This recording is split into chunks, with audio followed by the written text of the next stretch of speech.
Vamos a hablar del examen intrabucal, el examen clínico específicamente. Ya hablamos de el examen extrabucal, ahora vamos a hablar de esta segunda parte del examen intrabucal. Ya hablamos de la mucosa yugal, ya hablamos de la lengua, de los labios, de la saliva. Ahora vamos a hablar del maxilar y la mandíbula. Aquí vamos a hablar específicamente del maxilar y la mandíbula. El maxilar superior o maxilar. En él vamos a encontrar algunas estructuras anatómicas específicas que deben ser analizadas de forma pormenorizada en la historia clínica. En el maxilar superior, maxilar, vamos a encontrar el frenillo anterior, labial, medio, central. Vamos a analizar dónde se inserta, en qué porción, qué constitución tiene, fibroso, muscular. Vamos a analizar de igual forma el frenillo lateral o los frenillos laterales, derechos e izquierdos. La forma del reborde. La forma del reborde puede ser de forma cuadrangular, triangular u ovoidea. El tamaño del reborde, pequeño, mediano o grande. La altura del reborde, alto o bajo. Las tuberosidades, derecha e izquierda, con sus variantes en la capacidad de ser retentiva o de no ser retentiva. Y el surco amular, que limita por adentro a la tuberosidad. También vamos a encontrar las estructuras anatómicas como la papila interincisiva, la salida de los nervios esfenopalatinos anteriores, las rugas palatinas dispuestas a ambos lados de la parte anterior y media del paladar, el rafe medio vamos a analizar si es un rafe medio normal, si es en surco o si presenta exostosis como son los torus palatinos. El límite posterior del post-Damin es la línea del A. Recuerden que está constituido por dos zonas que las vamos a ver enseguida. Y posterior al límite posterior del post-Damin encontramos el velo del paladar. Según la clasificación de Coscolla y Rodríguez, a los rebordes residuales los podemos clasificar superiores de dos tipos. Forma de U. Las caras palatinas y vestibulares están como en posición paralela. Estos brindan una excelente superficie oclusal y son los más favorables, los que ofrecen mejor capacidad de soporte, retención y estabilidad. Los que tienen forma de V corta, las caras palatinas y vestibulares convergen hacia la arista más oclusal del reborde residual. Generalmente presentan una mucosa muy traumatizada con el roce de la prótesis y son muy inestables para las prótesis.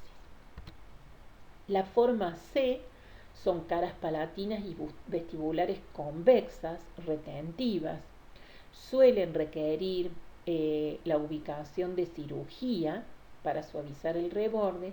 Se encuentran mucho más presentes sobre la zona vestibular.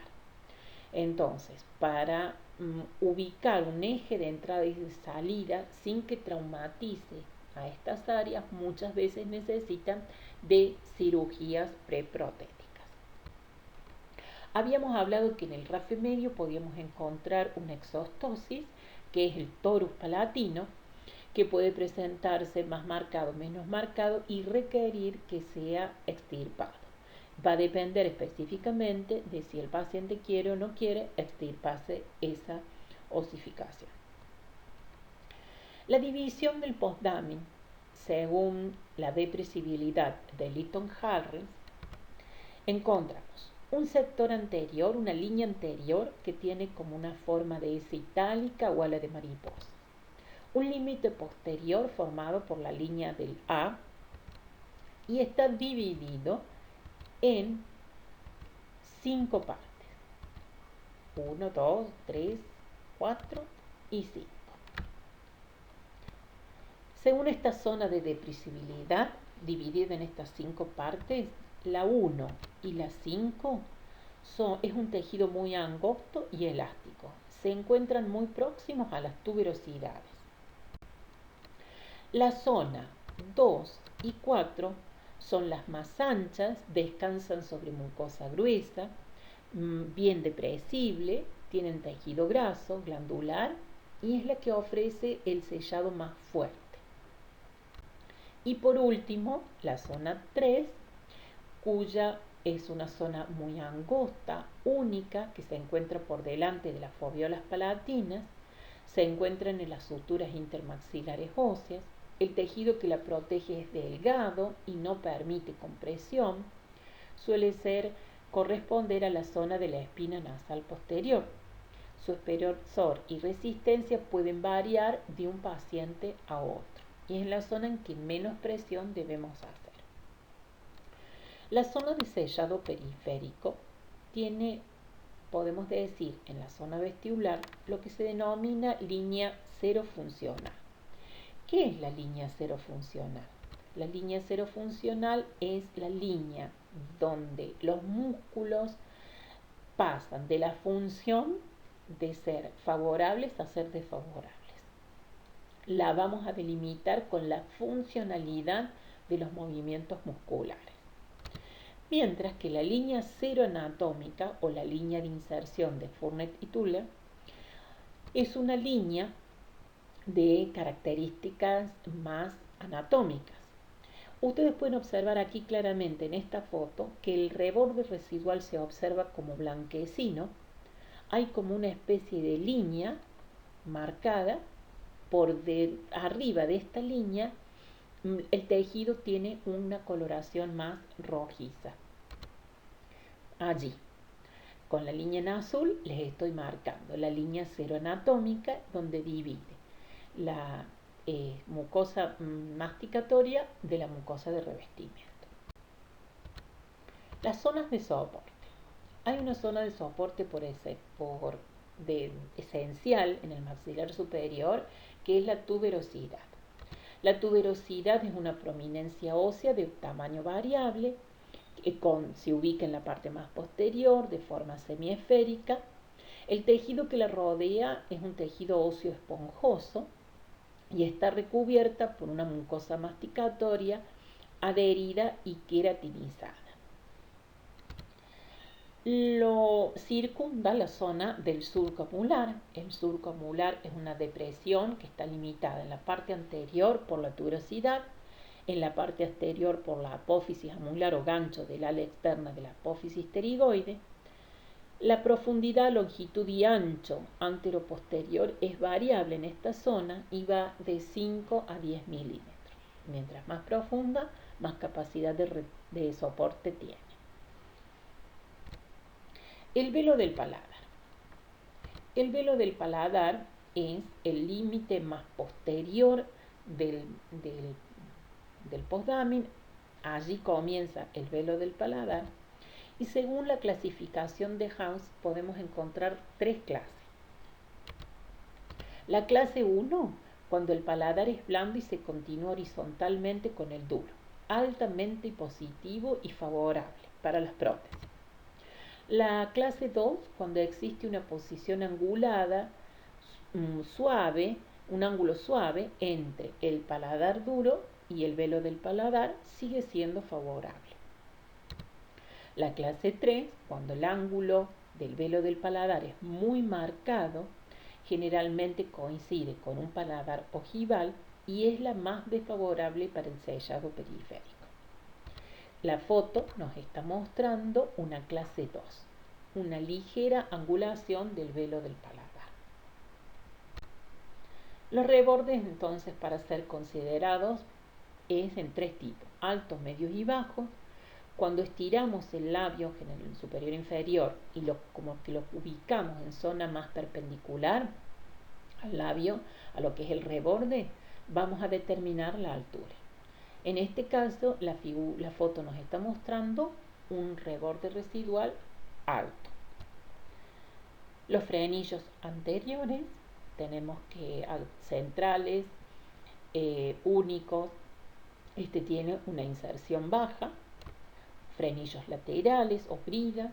Los frenillos laterales también pueden tener inserciones altas o bajas, pueden también ser fibrosos o mucosos, y vamos a tener que analizarlos específicamente para ver cuánta recorte tenemos que hacer para que no limiten los movimientos musculares y desalojen a la prótesis. Cuando hablamos de clasificación de la mucosa, estamos hablando de mucosa de revestimiento y mucosa masticatoria. Ambas mucosas tapizan al maxilar superior. Cuando hablamos de mucosa de revestimiento nos referimos a la que se encuentra en el labio, en el paladar blando, en las mejillas, y la función propiamente dicha es de protección. La mucosa masticatoria es la que se somete a fuerzas de fricción o de presión en el impacto masticatorio. Corresponden a la encía, al paladar duro. El epitelio es queratinizado o paraqueratinizado. Se encuentran con un corio denso o semidenso y carece de submucosa generalmente en la zona de la encía. Y otra característica es que se encuentra fija al hueso.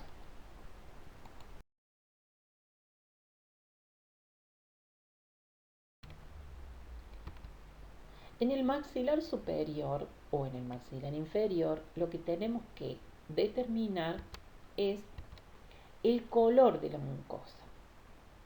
En general se pueden presentar básicamente de dos tipos. Si es rosa pálido, esta es un síntoma de que la mucosa se encuentra normal. Ahora bien, si el color de la mucosa es rojo, nos está indicando que hay inflamación. Inflamación por una patología, por una prótesis desadaptada. Entonces tenemos que corregir esto hasta transformarla en una mucosa de color rosa pálido. En la mandíbula, ¿qué estructuras anatómicas vamos a identificar en la mandíbula? Los frenillos o bridas anteriores, los frenillos y bridas laterales, las apófisis geni, si existieran, generalmente se dan en rebordes residuales muy bajos, allí se pueden observar más.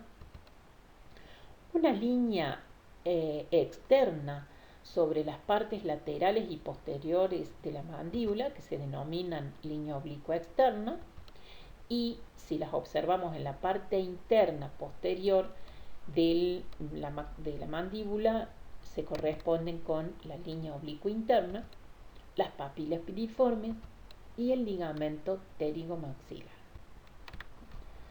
Vamos a hablar un poco de las papilas piriformes en cuanto a su sellado periférico. Son estructuras anatómicas que vamos a encontrar en la parte más posterior de la mandíbula. Aquí las tenemos bien delimitadas en un modelo de luego de la impresión. Estas papilas corresponden a la ubicación del tercer molar. Se dice que cuando se extraen los terceros molares quedan manifestadas, se tornan alargadas, pueden ser, de su forma puede ser firme y adherida al hueso o blandas y móviles, y también pueden no estar presentes, y están constituidas por tejido glandular adiposo, fibroso e inserciones del tendón del temporal, ligamento térico-mandibular, fibras del buccinador y fibras del constrictor de la faringe. La clasificación de la mucosa de la mandíbula tenemos de revestimiento, masticatoria y especializada. La mucosa de revestimiento la va a formar la cara ventral de la lengua, el piso de la boca y ofrecen protección. La mucosa masticatoria, toda la zona que corresponde al reborde residual, y es la que resiste las fuerzas a que son sometidas durante el uso de las prótesis. Y la mucosa especializada, que la va a conformar la cara dorsal de la lengua. La mucosa especializada, cuando hablamos en la lengua, nos estamos refiriendo a las papilas que reciben el sabor amargo, que identifican el sabor amargo, papilas piriformes para el sabor ácido, papilas piriformes para el sabor salado y para el dulce en la porción anterior. Los músculos de la boca. Como ustedes pueden observar en esta figura, existen muchísimos músculos que conforman a la boca. Están detallados en el Word que se ha trabajado en los fundamentos. Cada uno de ellos con sus inserciones, sus funciones, su composición y una particularidad especial para lo que es este sistema estomatognático en función. Vamos a hablar un poquito de lo que se denomina el modiolo. El modiolo o ángulo de la boca, también es conocido como modiolus angulioris, es una estructura conformada por fibras musculares provenientes de varios músculos que está cercano a la boca y a la nariz. Es lo que se denominan los hoyuelos en los niños y en algunos adultos. También está por detrás de la comisura. Tiene mucha importancia a la hora de conformar la porción vestibular, las caras vestibulares de las prótesis superiores e inferiores. Vamos a hablar un poquito de lo que es el esquema de Pendleton e identificarlo en el maxilar y la mandíbula. Cuando hablamos del esquema de Pendleton nos estamos refiriendo al soporte, la retención y el hálito. El soporte es la zona que va a recibir las fuerzas que son transmitidas por las prótesis. Cuando hablamos de soporte, si hablamos de maxilar, es el reborde alveolar residual, las porciones laterales de la bóveda palatina. Si hablamos de la mandíbula, es el reborde residual y la fosa y trígono retromolar. Y cuando existe gran reabsorción, que el hueso se encuentra a la altura basilar, la línea oblicua externa forma parte de lo que se denomina el soporte. Cuando hablamos de retención, está representado por la capacidad que tienen los tejidos móviles cuando quedan en íntimo contacto con los bordes de las prótesis sin que su movilidad afecte la estabilidad en las funciones de todo sistema estomatognático normal. El sellado periférico en el maxilar, estamos hablando de la zona marginal o neutra de fondo de surco, la zona de cierre posterior o postdamin, y cuando hablamos de la mandíbula nos referimos a la zona de fondo de surco vestibular, a las papilas piriformes y a la zona de fondo de surco lingual. En el esquema de Pendleton hablábamos de que tiene diferentes zonas de alivio, es decir, aquellas zonas del maxilar o la mandíbula las cuales no debe existir contacto íntimo entre prótesis y mucosa. Tenemos en el maxilar exostosis tanto óseas o palatinas como torus. Mientras más prominente, más alivio deben tener. La papila incisiva en caso de gran reabsorción. Una cresta alveolar muy marcada o filosa. Y la sutura media cuando se encuentra también con forma de surco. En la mandíbula, zonas de alivio son línea oblicua interna filosa, crestas del reborde residual filosa y la salida de los agujeros mentonianos. Bueno, como resumen, hasta aquí hemos analizado todo lo que sería maxilar y mandíbula. Hemos hablado de algunos conceptos que complementan a todo lo que es la topografía del maxilar y la mandíbula. Hablamos específicamente del esquema de Pendleton y de las diferentes estructuras anatómicas y de revestimientos que componen a ambos maxilares. Muchísimas gracias, nos vemos en el próximo video.